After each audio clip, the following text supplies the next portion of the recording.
So I saw a guy wearing a Blackstone Labs t-shirt while I was leaving Walmart last night, just picking up a few things on our way home, and it reminded me of some of the problems that we still have in this community. Not the fact that a lot of us still shop at Walmart, but the fact that a lot of people are still doing this whole pro-hormone thing and over-the-counter androgen thing.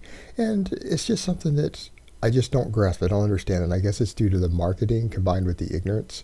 But the pro hormone thing is something that didn't make sense to me when it first came out.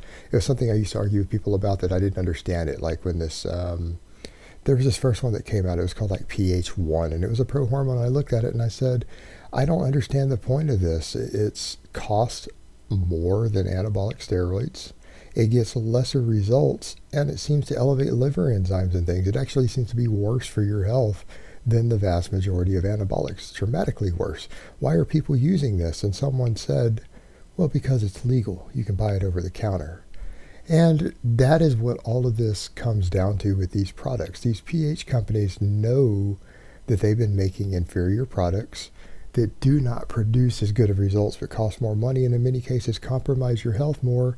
And people are going to buy it purely because it's legal, because it's available. And as the government outlaws them here in the US, they just rotate through to new drugs. And really, guys, we need to be perfectly honest with ourselves about what these things are. These things are, in fact, drugs. They're not supplements. They're not, herbal supplements. They're not food supplements to supplement your diet. That's what a supplement is. These things are drugs.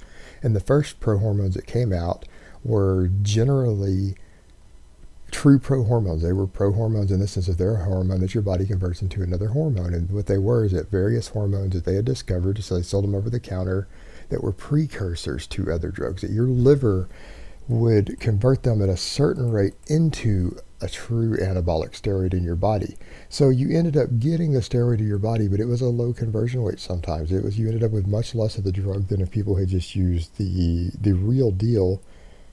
It came at the expense, though, of a much higher price tag, and it turned out for the vast majority of them a much, much higher strain on your liver. Because not only did they have to be orally bioavailable, which is what generally causes issues with the liver with most of these substances, but then they had to be converted by the liver. So it put a double strain on the liver, and it was problematic in a lot of ways. Yet people continued to use them because they were available over the counter, even though they were an inferior product in every single way. And then the next generation of things that we saw come in were the designer steroids. This is where we got super droll, which they were selling as, again, a prohormone. They were calling it a prohormone, but it was actually a designer steroid, and it didn't have prescriptions available on it. The reason it didn't have a prescription available on it was because of the fact that it was considered to be too toxic to use versus the benefits for medical purposes, so it wasn't used as a prescription drug, but it had already been developed.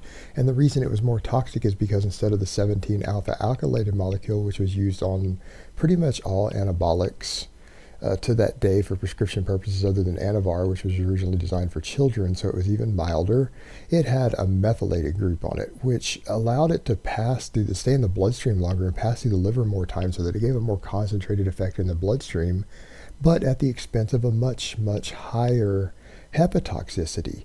So it was actually, again, far more toxic than most anabolic steroids on the market. It was actually stronger milligram per milligram because, again, the toxicity was a result of the way that the liver processed it.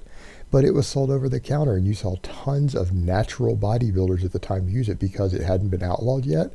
It was an over-the-counter supplement, and their federations hadn't banned it yet. So even though it was a true, almost a super steroid, it was allowed by natural bodybuilders, and people could use it and still call it natural. And why could they do that? It's a very simple reason. The entire bodybuilding industry is based and built off of the supplement industry. It is the advertising arm for the supplement industry. It's the biggest advertising arm. It's completely run and dominated by it. So if there are over-the-counter products that are selling a large amount somewhere, they're generally going to be approved for most natural bodybuilding federations because that's where they get their sponsorship, is from the supplement industry. So if it's a totally legal over-the-counter product, they're going to be reluctant to ban it and call it not natural, even though in the case of Superdrol, It was a super steroid. It was a designer steroid. That again comes back to the point of they always claimed natural bodybuilding was to keep people from being hurt, to keep people from getting sick. Yet for 5 to 7 years, this drug was completely allowed by the rules in most natural bodybuilding federations and many of your natty pros today who are still out there, and famous people like Eric Helms had admitted to using it. So we've got a real problem here. So they're allowing more toxic, more dangerous drugs purely because the supplement industry was backing them. And that's the nature of natural bodybuilding. Always remember that. What's going to be natural is going to be what's marketable and what's legal. It has nothing to do with what's actually natural. And so remember that when you're talking about natural bodybuilding. The whole thing is a big dog and pony show for the most part. And we saw it displayed perfectly with the super droll and designer steroid era and even the pro-hormone era before that, because you saw all these big names using them before that.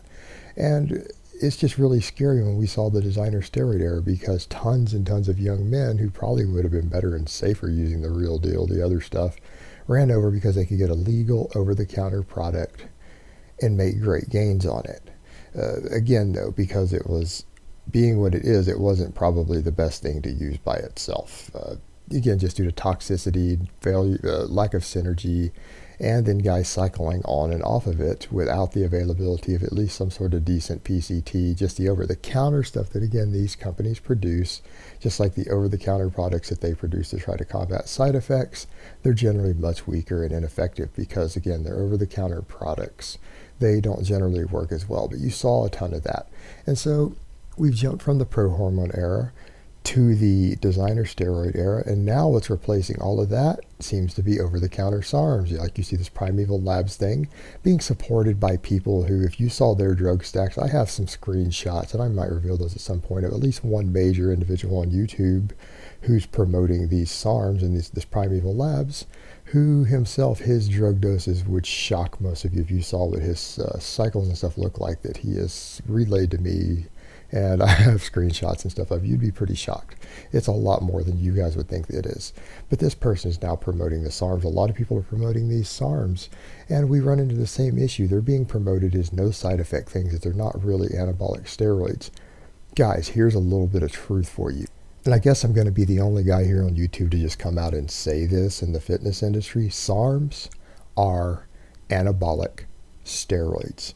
Let's get that clear. Anabolic steroids were designed to be SARM-like in nature. That was the entire idea behind their design. People wanted to get the benefits of testosterone or even improve the anabolic and muscle retention side of testosterone while reducing the hormonal side effects. They were trying to make SARM-like drugs. And in fact, it turns out that one of the most SARM-like anabolics ever made turned out to be nandrolone, and Anavar is pretty close behind it. It's DECA, nandrolone decoinate. That is really, in a lot of ways, almost a SARM in and of itself. So then we have all these pharmaceutical companies who have developed SARMs in an attempt to do the exact same thing that anabolic steroids did. They're trying to take it a step further, but the truth is these substances still have a lot of the properties of testosterone, not just the fact they don't just bind to the androgen receptor skeletal muscle. People are still experiencing some of the negative effects as well.